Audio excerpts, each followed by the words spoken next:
রাবিয়ার মতো একজন মহিলা আমার মায়েরা কান লাগায়া শোনেন, তসবিহ হাতে নিবেন। মাগো সময় সুযোগ হলে 4 জন 5 জন একসঙ্গে না বসিয়া না গল্প করি, আল্লাহর সাথে তসবিহ পড়েন, আল্লাহর সাথেই কথোপকথন করেন। ওই লোকটা ডেকে বলে, আমি আবার দেখা করার জন্য গেলাম, গিয়ে দেখলাম উনি আসরের নামাজ পড়ে। আসরের নামাজ শেষ করে আবার তসবিহ হাতে নিয়া মাগরিব পর্যন্ত আবার মালিকের নামের জিকির করতেছেন, মাগরিবের নামাজ পড়তেছেন। মাগরিব শেষ করে 2 রাকাত করে আওয়াবিন নামাজ পড়ি, আবার দেখি উনি তসবিহ হাতে নিয়ে বসে গেলেন। তসবিহ নিয়ে এশা পর্যন্ত বসিয়া এশার নামাজ কমপ্লিট করে আবার আল্লাহর কোরআন নিয়ে বসিয়া গেলেন। কোরআন শেষ করিয়া ওনারে দেখলাম উনি আবার নামাজে দাঁড়াইয়া গেলেন। আমি মাঝ রাতে আইসা দেখি উনি আবার নামাজে দাঁড়াইয়া আছি। উনি ফজরের আগে দিয়া কাপড়ের আঁচলটা বিছাইয়া দিয়া, কাপড়ের আঁচলটা মালিকের দরবারে বিছাই দিয়া বলে, মালিক তোমার কাছে আমি ধন দৌলত টাকা পয়সা সম্পদ কোনো কিছু চাই না। আল্লাহ তোমার কাছে আমি যেই জিনিসটা চাই, আমার আমার আঁচলটা তোমার প্রেম দিয়া তোমার ভালোবাসা দিয়া ভরপুর করে দাও। তোমার কাছে এটা আমি চাই, তোমার কাছে আমি আর কিছুই চাই না। এ মুসলমান বাবাজিরা রে আমার, কয়েকজন বড় বুজুর্গ আবেদ রাবিয়ার ঘরে গেলেন, পর্দার আড়ালে গিয়া বসিয়া বললেন, রাবিয়া আমরা তোমার সঙ্গে দেখা করতে আসছি। ওইখানে বড় বড় বুজুর্গের মধ্যে কয়েকজন বুজুর্গ হাসান বসরি সহকারে। এখন রাবিয়া তার ঘরের একজন মেয়ে কাজ করি, ওই মেয়েকে ডাক দিয়া কয়, আমি সারাদিন রোজা রাখছি, ইফতার করার জন্য 2 খণ্ড রুটি আমার কাছে আছে। মেহমান ঘরে এসে পড়েছে, মেহমানের সামনে খানা কি দেওয়া যায়? রাবিয়ার কাজের মেয়েটা ডাক দেয়া কয়, রাবিয়া গো, ঘরে তেমন কোনো কিছু নাই, সারাদিন রোজা রেখেছেন, 2টা রুটি আছে, 1 গ্লাস পানি দেওয়া যাবে আপনাকে? রাবিয়া ডেকে বলে, না, মেহমানদারি করা আমার নবীর সুন্নত। একটা সুন্নত জিন্দা করলে হাসরের ময়দানে আমার আল্লাহ 100 গলা কাটার শহীদের সওয়াব দিয়া জান্নাত দিয়া দিবি। একটা সুন্নতের দাম আমার রসুল বলেন, এটির সরের বাবা যুবক, আল্লাহ রসুল বলেন, কেউ যদি আমার একটা সুন্নত জিন্দা করে, সুন্নতের উপরে আমল করি, মান আহাব্বা সুন্নতি ফাকাদ আহাব্বানি ওয়া মান আহাব্বানি কানা মাই ফিল জান্নাহ। আপনার আমার পয়গম্বর বলেন, আমার উম্মত যদি আমার একটা সুন্নতের উপরে আমল করি, ওই উম্মতরা সুন্নতের উপরে আমল করলে সেজন্য আমি পয়গম্বরের মহব্বত করলো। আর যে আমি নবীরে মহব্বত করলো, হাসরের কঠিন ময়দানে ওই উম্মতরা আমি নবীর সঙ্গে আল্লাহর জান্নাতে যাবি। রাবিয়ার কাজের মেয়েটা ডাক দেয়া কয়, মা, বড় বড় বুজুর্গরা আপনার ঘরে মেহমান হয়েছি, কি দেওয়া যায়? কয়, 2টা রুটি নিয়ে দিয়ে আসো। 2টা রুটি যখন নিয়ে দিছে রে বাবা, মেহমান তো 4-5 জনেরা জমানার বুজুর্গ আল্লাহওয়ালা। 2টা রুটি দেওয়ার পর রাবিয়ার ঘরের দরওয়াজার সামনে একজন ভিক্ষুক দাঁড়ায় গেছে। মেহমানকে দেওয়ার, মেহমানের সামনে রুটি, ভিক্ষুককে দেওয়ার মতন কোনো কিছু নাই। ভিক্ষুকটা ঘরের দরওয়াজার সামনে দাঁড়ায় হাঁক মেরে কয়, ঘরে কি আছো? আমারে আল্লাহর হস্তে কিছু খাবার দাও, বড় ক্ষুধার্ত। আর রাবিয়া আল্লাহর বান্দি মেহমানের সামনের থেকে 2টা রুটি নিয়ে আসলেন। এদিক দিয়ে মেহমান বসিয়া আছে, মেহমানের সামনের থেকে 2টা রুটি আইনা ভিক্ষুকের হাতে দিয়া দিল। মেহমানরা মনে মনে চিন্তা করে 2টা রুটি দিয়ে আবার নিয়ে গেল, কিন্তু রাবিয়ার মনে মনে চিন্তা, 4 জন 5 জনের সামনে আমি 2টা রুটি কেমনে দিব? 2টা রুটি দিয়া তো মেহমানদারি করা যায় না। এর ভিতর দিয়ে আমি আল্লাহর সঙ্গে একটু ব্যবসা করিয়া নেই। আর একটু জোরে বলে, ব্যবসা কার সঙ্গে? আমার আল্লাহর ওয়াদা হইল, কেউ যদি আমার জন্য দান করে একটা দিলে আমি তারে 10টা দিই। রাবেয়া চিন্তা করছে 4-5 জন মেহমান, 2 রুটি দিয়া মেহমানদারি হবে না। এই জন্য আমার বাবাজিরা রে রুটি সামনের থেকে আইনা দিয়া দিলেন ভিক্ষুককে। এদিক দিয়ে আমার আল্লাহ ডাক দিয়া কয়, ফেরেশতারা রে, রাবেয়া যেহেতু আমার সঙ্গে ব্যবসা করছে, তার ঘরে মেহমান, আমি আল্লাহর ওয়াদা অঙ্গীকার হইল, আমারে কেউ 1 দিলে আমি তারে 10 দেই। রাবেয়া যেহেতু ভিক্ষুককে আমার জন্য 2টা দিছে, আমি আল্লাহ জান্নাত থেকে তার জন্য 20টা রুটি পাঠাইয়া দেই। এজন্য আমার আল্লাহ ডাক দিয়া কয়, মানুষ, দুনিয়ার মধ্যে তোমাদেরকে যা দিলাম এগুলো হইল বাবা জান্নাতের স্যাম্পল। আমার আল্লাহ কিছু কিছু আমাদেরকে দিলেন। আমার আল্লাহ জানায় দিলেন, যারা কালমাওয়ালা, যারা ইমানওয়ালা, যারা বুজুর্গ, যারা আল্লাহওয়ালা, যারা মুমিন হয়ে গেছে, আমি আল্লাহ জান্নাতের ভিতরে এত নিয়ামত দিব, বান্দা কোনোদিন খাইয়া নিয়া শেষ করতে পারবে না। এজন্য আমার মুসলমান বাবাজিরা রে, রাবেয়া আল্লাহকে দুনিয়ার থেকে রাজি আর খুশি করে কবরে যায়। রাবেয়া আল্লাহকে খুশি করিয়া কবরে গেছি। ওই রাবেয়াকে যখন 3টা কাপ মুসলমান 5টা কাফনের কাপড় দিয়ে পেঁচাইয়া রাবেয়ারে যখন কবরে নিয়ে নামাইছে, কবরের ভেতরে নামাইবার পর ওই রাবেয়া এমন দামি মহিলা, আল্লাহকে এত রাজি আর খুশি কইরা কবরে গেছি। কবরের মধ্যে 2 ফেরেশতা নামিয়া রাবেয়ারে জিজ্ঞেস করে, মার রব্বুকা ওয়া মান নাবিয়্যুকা ওয়া মা দীনুকা। ওই জামানার আর একজন বুজুর্গকে আল্লাহ স্বপ্নে দেখাইতেছেন রাবেয়া কবরের ফেরেশতাদের সঙ্গে কেমন আচরণ করে। ফেরেশতারা কবরে ঢুকিয়া ডাক দিয়া কয়, রাবেয়ারে তোমার রব কি? কয়, তোমরা কারা? কয়, আমরা আল্লাহর পক্ষ থেকে ফেরেশতা, তোমারে প্রশ্ন করার জন্য আসছি। আয়েশা জিগায়, তোমার রব কে? আমাদেরকে মরার পরে জিজ্ঞেস করবে, আমার রব্বকে, তোমার রবকে, তোমার ধর্ম কি, তোমার নবীকে।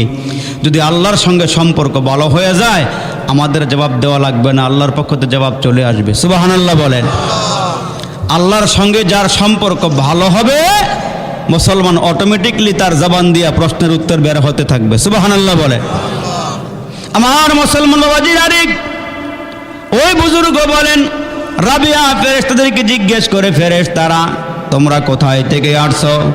কয়, আমরা আসমান থেকে আসছি। কয়, জমিন পর্যন্ত আসছো, দূরত্ব কতটুকুন?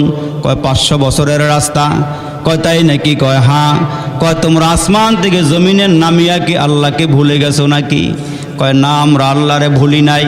রাবেয়ার ভিতরে এত সহজ, আল্লাহর সঙ্গে তার এত সম্পর্ক। রাবেয়া ডাক দিয়া কয়, তোমরা এত দূরের থেকে আইসা যদি আল্লাহরে না ভুলে যাও, আমি কি 3.5 হাত কবরের ভিতরে ডুইকা আল্লাহ ভুলে গেছি নাকি? আমি কি কবরে ডুইকা আল্লাহরে ভুলে গেছি? আল্লাহর সাথে এত সম্পর্ক, এত মোহাব্বত, এত ভালোবাসা। আমার আল্লাহ পাক ডাক দিয়া কয়, রাবেয়া তুমি এমন একজন মহিলা, তুমি এমন একজন আবেদা সলেহা নেককারিনী মহিলা। ওই রাবেয়া, তারা 4 বোনের মধ্যে রাবেয়া ছিল 4 নম্বরে। সুবহানাল্লাহ জোরে বলে। 4 নম্বরে ছিল রাবেয়া। এই রাবেয়ার জন্মের সময় অনেক করুণ ইতিহাস আছে। তো এই রাবেয়া আল্লাহকে এমন করে বাও করছে, আল্লাহকে এমন করে রাজি আর খুশি করছে। তো উনি আল্লাহু আকবার গাদার ওপরে সওয়ার হইয়া উনি মক্কা শরীফ রওনা দিছে। সুবহানাল্লাহ বলেন। গাদার ওপরে সওয়ার হইয়া মক্কাতে হজ করার জন্য রওনা দিছে। তো আল্লাহ পাক ডাক দিয়া কয়, দেখ, কাবা বানাইছে ইব্রাহিম আর ইসমাইল, আর রাবেয়ারে বানাইছি আমি। এই কাবা ঘরের চেয়ে আমার একজন বান্দাবান্দি, তার দাম কাবা ঘরের থেকে আরো কোটি কোটি গুণ বেশি। সুবহানাল্লাহ কোন জোরে। কাবা ঘরের থেকে বান্দাবান্দির দাম কি? কোটি গুণ বেশি। তো এই রাবেয়া প্রথম বছর যে হজে গেল, উনি গাদার ওপর সওয়ার হইয়া রওনা দিছে, কাফেলার সাথে রওনা দিছে। তো মাঝখানে যাওয়ার পরে এখন তো আমরা 6 ঘন্টায় বাংলাদেশ থেকে জায়গা জিদ্দা বিমানবন্দর গিয়ে নামি সহজে হজ করে আইয়া পড়ি। তা আগেরকার মানুষ অনেক কষ্ট করে পায়ে হাইটা তারপরে মুসলমান বাবা অনেক কষ্ট করে করে হজ করত। তা রাবেয়া বসরাত থেকে একটা দুর্বল গাধার ওপরে আরোহণ করে উনি হজের উদ্দেশ্যে রওনা দিছে। তো মাঝখানে যাওয়ার পরে ওনার গাধাটা মারা গেছে। এক হলো মহিলা মানুষ, আবার গাধা গেছে মারা। তাসকিরাতুল আউলিয়ার মধ্যে মুজাহিদ প্রকাশনে যে কিতাবটা চরমনার হুজুরদের যেটার মধ্যে সায়েন্স সিলসাপ্পর আছে, এটার মধ্যে লেখছে যে রাবেয়া যখন রওনা দিছে পথিমধ্যে যখন গাধাটা মারা গেছে, তো সাথের লোকেরা কাফেলার লোকেরা বলতেছে আপনি আমাদের গাধার উপরে উঠেন, আপনি আমাদের সঙ্গে চলেন, জায়গা মতন আপনারে পৌঁছাইয়া দিই। রাবেয়া বলতেছে আপনাদের কাজ আপনি করেন, আপনারা করেন, আমার কাজ আমি করি। এই মরা গাদা পাশে রাইখা রাবেয়া আল্লাহর দরবারে হাত বাড়ায়, আল্লাহ আমার আব্বাও নাই মাও নাই, আমি গরিব মহিলা, তোমার প্রেমে ডুব দিয়া সামনের দিকে আগাইতেছি, মরা গাদাটা তোমার না নিলে কি হইতো? সুবহানাল্লাহ, জোরে কন। আল্লাহ এই মরা গাদা জিন্দা না হইলে আমি হজ করতে যাবো না। আর একটু জোরে কর না সুবহানাল্লাহ। তা দুইটা হাত বাড়াই দিয়া দোয়া করতেছে, আল্লাহ আমার এই দুর্বল মরা গাদা উঠাইয়া দাও, জিন্দা করে দাও, আমি এটা দিয়ে হজে যাব। দোয়া শেষ করে দেয় মরা গাদা জিন্দা খাড়াই রইছে। আর একটু জোরে কর সুবহানাল্লাহ। আউলিয়াদের কেরামত হলো হক, সত্য। অলিয়া উলিয়া অনেকে বিশ্বাস করে না, অলিয়া উলিয়ার কেরামতে অনেকে বিশ্বাস করে না। আউলিয়া কেরাম এমনও আছে যারা আল্লাহ কেমন করে রাজি আর খুশি করছে। এই রাবেয়া যখন 2য় বছর হজে রওনা দিছে, বুড়া হয়ে গেছে আমল করতে করতে, এবং বয়সের বার্ধক্যের কারণে এখন কমজোরি হয়ে গেছে। উনি যখন আবার রওনা দিছে, আল্লাহ ডাক দিয়ে কয় কাবারে, এই তোর জায়গার থেকে তুই উঠতে গিয়ে আমার রাবেয়ার একটু আগায় নিয়ে আয়। আর একটু জোরে কর সুবহানাল্লাহ। তো ওই জামানার একজন বুজুর্গ ছিল ইব্রাহিম আদহাম রহমতুল্লাহ আলাই, উনিও পায়ে হাইটা হাইটা হজ করার জন্য রওনা দিছে। সুবহানাল্লাহ, জোরে কর।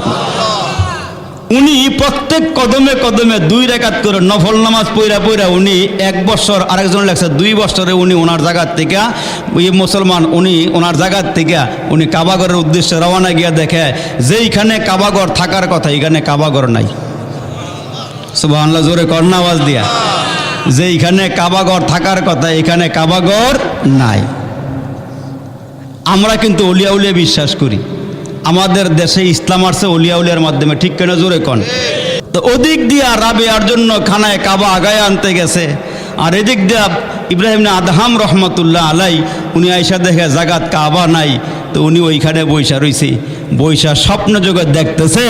ওইখান থেকে ওনারে কে জানি বলতেছে তুমি একটু অপেক্ষা করো, খানায় কাবা রাবেয়ার সঙ্গে নিয়ে তোমার এখানে আসতেছে। আর একটু জোরে কন। আমাদের ওই রকম চৌকো নাই, এজন্য আমরা কিছুই দেখি না। অথচ আল্লাহ রসুল বলছেন যে ব্যক্তি আমার রওজা জিয়ারত করে, আমার রওজার পাশে দাঁড়ায়, মান সাল্লা আলাইয়া নাইবান উবলিগতুহু, কেউ যদি দূরের থেকে আমার উপরে দুরূদ শরীফ পড়ে, ফেরেশতার মাধ্যমে সেইখান থেকে দুরূদ আমার কাছে পৌঁছায়া দেওয়া হয়। আর যে ব্যক্তি আমার রওজার কিনারায় আইসা দাঁড়ায়া দুরূদ শরীফ পড়ে, আমি নিজ কানে তার দুরূদের আওয়াজ শুনি। তাহলে রসুল জিন্দা না মরা? মরা মানুষ আওয়াজ শুনবো? নবীজি কয় যারা আমার রওজার কাছে আইসা আমারে সালাম দেয়, আমি নিজ কানে এদের সালাম শুনি এবং জবাব দিই। যারা আল্লাহওয়ালা ছিল, এদের চোখ খোলা ছিল, এরা ওইখানে গিয়া তন্দ্র হইল, রওজার ভিতরে আমার নবীরে দেখছেন। সুবহানাল্লাহ বলেন। আর না হইলে মুসলমান আব্দুর রহমান জামি, এই যে আমাদের কমি মাদ্রাসার সিলেবাসের মধ্যে শরহে জামি একটা কিতাব আছে, এই আব্দুর রহমান জামি উনি ইরাক এলাকায় তার বাড়ি, জাম নামক স্থানে তার জন্ম। তো উনি হায়াতের জীবনে আমার নবীর রওজা জিয়ারত করার জন্য মনটা বড় বেকুল। আপনার আমার মন কি চায় না রওজা যাইতে? মন কি চায় না খানা কাবায় যাইতে? সুবহানাল্লাহ, জোরে বলেন না। বেশি বেশি করে দুরূদ শরীফ পড়বেন, বেশি বেশি করে আল্লাহর কাছে চাইবেন। টাকা লাগবে না, আল্লাহ কোন ফাঁকে কার মাধ্যমে আল্লাহ আপনারে পৌঁছায় দিবেন কল্পনা করতে পারতেন না, কল্পনাও করতে পারতেন না। আমি 2007 সনে যখন হজে গেলাম, মনে বড় আশা ছিল হজে যাওয়ার।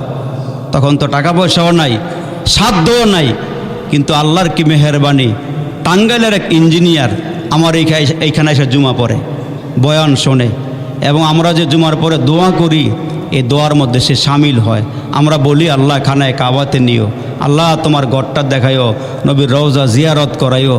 ওই বেটার মনে লাগছে, আমারে ডাক দিছে, হুজুর আপনি আমার বাসায় একটু আইসেন। 7 তলার মধ্যে উনি ফ্ল্যাট কিনে ওইখানে থাকে। উনি নতুন একটা গাড়ি কিনে আমার দোয়া করাইতে নিছে।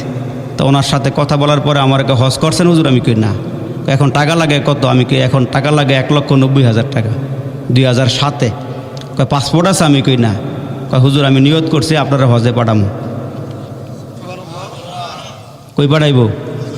হজে পাঠাইব। সাথে সাথে উনি আমারে বললেন যে হুজুর পাসপোর্টের টাকা নিয়ে যান। পাসপোর্টের টাকা দিল। 1 সপ্তাহ পরে উনি আমারে বিকালবেলা ফোন দিয়েছে, হুজুর বাসায় একটু আসেন। যাওয়ার পরে উনি আমারে 1,90,000 টাকাই দিল, দিয়ে বলল টাকাটা জমা দেন, যাওয়ার সময় আমার সঙ্গে দেখা করে যায়েন। যাওয়ার সময় দেখা করতে গেছে আরও দিল 20,000, এটা খরচ করেন। মসজিদ কমিটিরা বলল হুজুর আমরা দিলাম আপনার 50,000 টাকা, এটা খরচ করেন। এই যে যাওয়া শুরু হয়েছে, যাইতে যাইতে 7, 8, 9, 10, 11, 12, 13 1 বছরে মিস হয়নি। বলেন না জোরে। এটা আমি বলবেন যে তুমি আপনি আমাদেরকে বলতেছেন বাপ দেখাইতেছেন। আল্লাহ নিয়ে গেলে টাকা লাগে না, কার মাধ্যমে নিয়ে যাবে এটা জানে কে? বলেন না, জানে কে?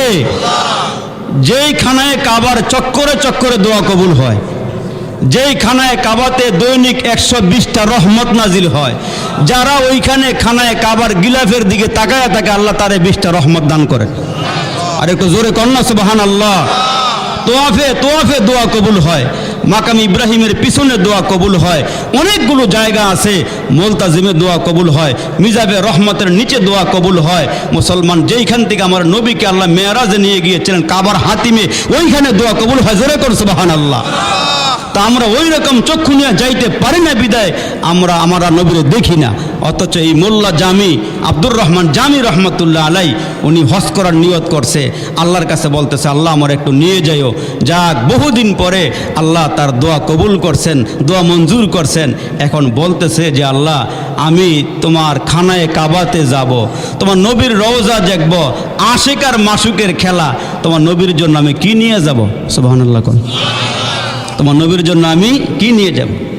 আমার মুসলমান ভাইরা রে, আমার বাবাজিরা রে, ওই যে আব্দুর রহমান জামি মোল্লা জামি রহমাতুল্লাহ আলাই খানায় কাবার কাজ শেষ করলেন, চলে গেলেন।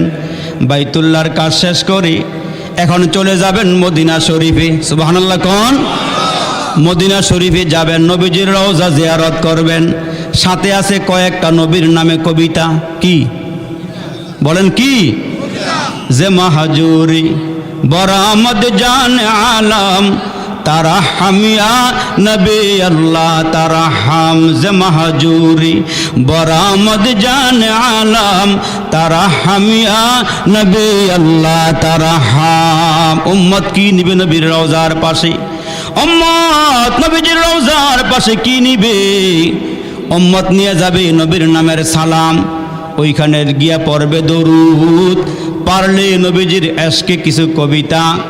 ওই মোল্লা জামি রহমাতুল্লাহ আলাই রওনা দিলেন, নিজে নিজে নবীর শানে কিছু কবিতা বানাইলেন। মক্কা শরীফ থেকে মদিনার পথে রওনা হয়ে গেলেন। এরে মুসলমান, মক্কা শরীফ থেকে মদিনা শরীফের পথটা অনেক লম্বা। প্রায় তো মুসলমান ভাইরা 450 কিলোমিটারের উপরে জায়গা মক্কা শরীফ থেকে মদিনা শরীফ। রাতের বেলা হাজিরা রওনা দেয়, সকাল 7টা 8টা বাইজা যায় মদিনা শরীফ পৌঁছতে।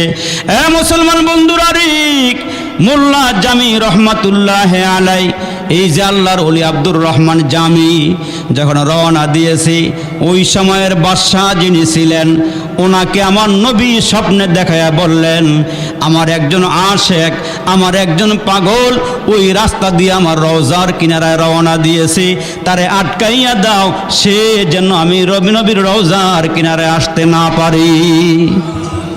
এইটা আবার কি খেলা? নবীর উম্মত নবীর রওজায় যাবে, তৎকালীন সময়ের বাদশারে স্বপ্নে দেখাইতেছেন যে তুমি ওনারে আটকায় দাও, সেজন্য আমার রওজায় আসতে না পারে। বাদশার স্বপ্ন দেখা সঙ্গে সঙ্গে ফোর্স পাঠাইয়া দিয়েছে, এই রাস্তা দিয়া যাইবা, এই সুরতের এই বডিওয়ালা একটা লোক আমার নবীর রওজায় যাইতেছে, ওনারে আটকাও। সঙ্গে সঙ্গে ফোর্স গিয়া আটকায়া দিল যেন যাইতে না পারে। তারে ধরে নিয়ে আসলো আর বলল, তুমি নবীর রওজায় যাইতে পারবা না, বাদশার হুকুম, তুমি যাইতে পারবা না, তুমি এখানেই থাকো, তুমি যাইতে পারবা না। কিন্তু মুসলমান বাধা মাইনা উনি আটকায়া গেলেন, সামনে যাইতে পারেন না। কিন্তু নবীজির আশেক, নবীরে মোহাব্বত করেন, নবীরে ভালোবাসেন। আল্লাহ রসুল বললেন, লা ইউমিনু আহাদুকুম হাত্তা আকুনা আহাব্বা ইলাইহি মিন ওয়ালিদিহি ওয়া ওয়ালাদিহি ওয়ান নাসি আজমাইন। নবীজি উম্মতকে ডাক দিয়া কয়, নিজের জানের চেয়ে, মালের চেয়ে, ছেলেমেয়ের চেয়ে, আব্বা আম্মার চেয়ে, ঘরবাড়ির চেয়ে, ব্যবসা বাণিজ্য সব কিছুর চেয়ে আমি নবীকে যারা বেশি মোহাব্বত না করবে, বেশি না ভালোবাসবে, তারা প্রকৃত মোমেন হইতে পারবে না, তারা প্রকৃত মোমেন হইতে পারবে না। সব কিছুর চেয়ে নবীজির বেশি ভালোবাসতে হবে। জোরে করে আল্লাহু আকবার। তো মোল্লা জামি রহমতুল্লাহ আলাইহি নবীর এত ভালোবাসে, নবীর রওজার কিনারায় গিয়া কবিতা আবৃত্তি করলে নবীজি তার কণ্ঠ, তার এশক, তার ভালোবাসায় রওজার ভিতরে শুয়ে থাকা সম্ভব হবে না। তার কবিতার তালে তালে রওজার ভিতর থেকে নবীজিকে বের হয়ে আসতে হবে। এই জন্য আল্লাহ রসুল বললেন, এ বাদশাহ, সেই জন্য আমার রওজায় আসতে না পারে আটকায় দাও। সুবহানাল্লাহ জোরে বলে। মানুষের মধ্যে একটা সন্ধিখান শুরু হয়ে যাবে। তার কবিতার তালে তালে আমি যদি উঠে আসি, তাইলে সারা পৃথিবীর মধ্যে একটা কানাঘুষা শুরু হয়ে যাবে।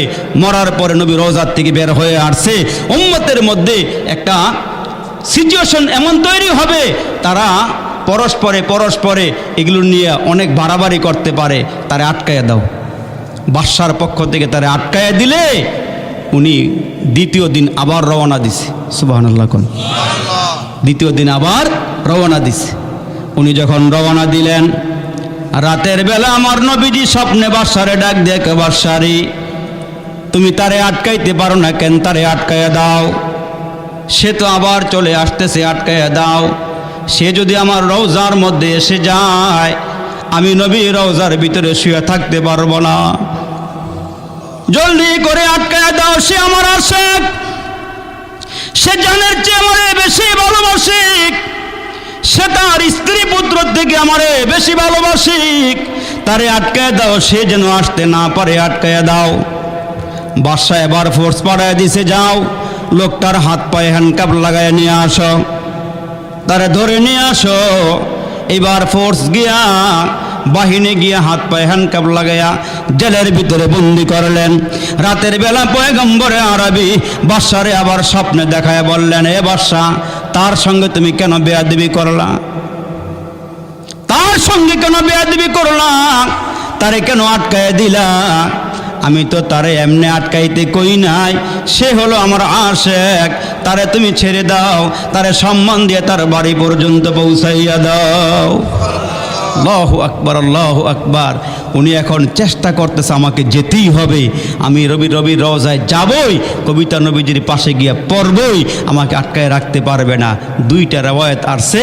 উনি আবার যখন রওনা দিছে, গিয়া দেখতেছে লাকড়িওয়ালা একটা বাহিনী, একটা দল লাকড়ি নিয়ে যাইতেছে। এদের কাছে গিয়ে বলে, ভাই, তোমাদের কাছে আমার দরখাস্ত, আমি কিছু টাকা তোমাদেরকে দেই, তোমরা যে লাকড়ির গাঠটি বানছ, এইটার ভিতরে আমার একটু ঢুকাইয়া আমার মদিনা শরীফ পৌঁছাইয়া দাও। আর একটু জোরে কন, আমার লাকড়ির গাঠটির ভিতরে যেন কেউ না দেখে, আমার একটু ভিতরে ঢুকাইয়া আমার একটু মদিনা শরীফ পৌঁছাইয়া দাও। আরেক রওয়ায়াতে আসছে, এক লোকের সঙ্গে চুক্তি করছে, ভাই, তুমি একটা কাজ করো, তোমার এই যে গাট্টি সামানা যা আছে বস্তার ভিতরে আমার ঢুকাইয়া আমার একটু নবীজির রওজায় পৌঁছাইয়া দাও। সুবহানাল্লাহ জোরে বলেন। বাবা রসুল বলছেন, মানজারা কবরি অজাবাত লাহু শাফাআতি। হাদিস শরীফে আসছে, আল্লাহ রসুল বলেন, কেউ যদি আমি নবীর রওজা জিয়ারত করে, তার জন্য সুপারিশ করা আমি নবীর জন্য উম্মতের উপরে ওয়াজিব হয়ে যায়। ওয়াজিব মানে কি? নিশ্চিত আপনাকে সুপারিশ করে আল্লাহর জান্নাতে নিয়ে যাবে। জোরে কোন সুবহানাল্লাহ। তো আল্লাহ পাক ডাক দিয়া কয়, মানুষ, তোমরা দুনিয়াতে আসতে পারো না, আমি আল্লাহ তোমাদেরকে দুনিয়ায় পাঠাইলাম। এরে বান্দা, দুনিয়ার মধ্যে পাঠাইবার আগে আমার আল্লাহ ডাক দিয়া কয়, রূহ জগৎ থেকে আমার আল্লাহ ওয়াজ করে দিলেন, এ বান্দা তোমরা গাছ মাছের পূজা করিও না, এরে বান্দা আল্লাহ ছাড়া আর কারো সামনে মাথা নোয়ায়ও না। ওই রূহ জগতে আল্লাহ ওয়াজ করে দিলেন, আলাস্তু বিরব্বিকুম, আমি কি তোমাদের রব নই, আমি কি তোমাদের রব নই? ওইখানে আমাদের নবী বলেছিলেন, কলু বালা, নিশ্চয়ই নিশ্চয়ই আপনি আমাদের রব, আপনি আমাদের রব। ওই পরিচয়টা আজকে আমরা নামাজের ভিতরে পাইলাম। আলহামদুলিল্লাহি রব্বিল আলামিন। আল্লাহু আকবার বলেন। তাইলে রূহ জগতের রব জমিনে আসার পরও ওই রব, ওই রবের হুকুম হইল তোমরা 5 ওয়াক্ত নামাজ পড়িও। কয়ক্ত? আরো জোরে, কয়ক্ত? 5 ওয়াক্ত নামাজ। 5 ওয়াক্ত নামাজের আগে আমাদের নবী নামাজ নিয়ে আসছিলেন কয়ক্ত? 50 ওয়াক্ত। আমাদেরকে আল্লাহ পাক দয়া দেখাইয়া আমাদের ওপর অনুগ্রহ করে আমাদেরকে 5 ওয়াক্ত নামাজ দিয়া রসুলকে বলে দিলেন, আপনার উম্মত যদি ওই 50 ওয়াক্ত নামাজ আমি এদের উপরে দেই নাই, এরা যদি 5 ওয়াক্ত নামাজও পড়ে, তাহলে আমি আল্লাহ এদের উপরে 50 ওয়াক্ত নামাজের সওয়াব দান করব। আর একটু জোরে বলেন। আমরা উম্মত একেবারে কমজোর, আমাদের হায়াত একেবারে কম। এজন্য আমরা যেন অন্য অন্য নবীর উম্মতের হায়াত যত পাইছে অল্প সময়ে এত বেশি নেক আমল করতে পারে, এজন্য আমাদের হায়াতের ভিতরে আল্লাহ পাক সওয়াবের বেলু অনেক বাড়াইয়া দিয়েছেন, সওয়াবের বেলু অনেক বাড়াইয়া দিয়েছেন। আল্লাহু আকবার। এই জন্য আমার নবী যখন মেরাজ করে আসলেন, এই যে মেরাজের চাঁদ গেল, এটা শ্রাবণের চাঁদ চলতেছে, তো শ্রাবণের চাঁদের পরেই আসতেছে রমজানের চাঁদ। তো আমার নবীকে আল্লাহ তাআলা মেরাজ করতে নিলেন, আমার নবীকে স্বচক্ষে আল্লাহ জান্নাত দেখাইলেন, জাহান্নাম দেখাইলেন, আরশে আজিম দেখাইলেন, আল্লাহ পাকের কাছাকাছি নিয়ে গেলেন। অন্য অন্য পয়গম্বরদের মেরাজ হয়েছে জমিনে, আর আমার নবীর মেরাজ হয়েছে আসমানে। সুবহানাল্লাহ বলেন। অন্যান্য পয়গম্বরের মেরাজ জমিনে, আমার নবীর মেরাজ আসমানে। আমগো নবীর দাম কত? আমগো নবীর দাম অনেক অনেক, এগুলো বলা যাইব না কত। তার কারণ একজন কবি আমার নবীর প্রশংসা লিখতে গিয়া বলে, আমি আমার নবীর গুণগান গাইয়া সারা দিনে রাত্রে যেখানে গিয়া শেষ করি, আমার নবীর প্রশংসা ওইখান থেকে আবার শুরু হয়। যেখানে গিয়া শেষ করে ওইখান থেকে আবার নবীর প্রশংসা শুরু হয়, যার প্রশংসা নিজে আল্লাহ নিজে করছেন। সুবহানাল্লাহ বলেন। আমার নবীর প্রশংসা যিনি নিজে করছেন, আল্লাহু আকবার জোরে বলেন, আল্লাহু আকবার বলেন। তো আমার নবী যখন মেরাজে যায়, আমার নবী যখন মেরাজে যায়, আল্লাহ ডাক দিয়ে কয়, নবী আপনার মনে বড় কষ্ট, আপনার মাও নাই, আপনার বাবাও নাই। আপনি যখন মা হারানোর পরে দাদার বুকে চলে গেলেন, আমার বাবার রে, আমার নবী বাবা দেখল না, বিশ্ব নবী হই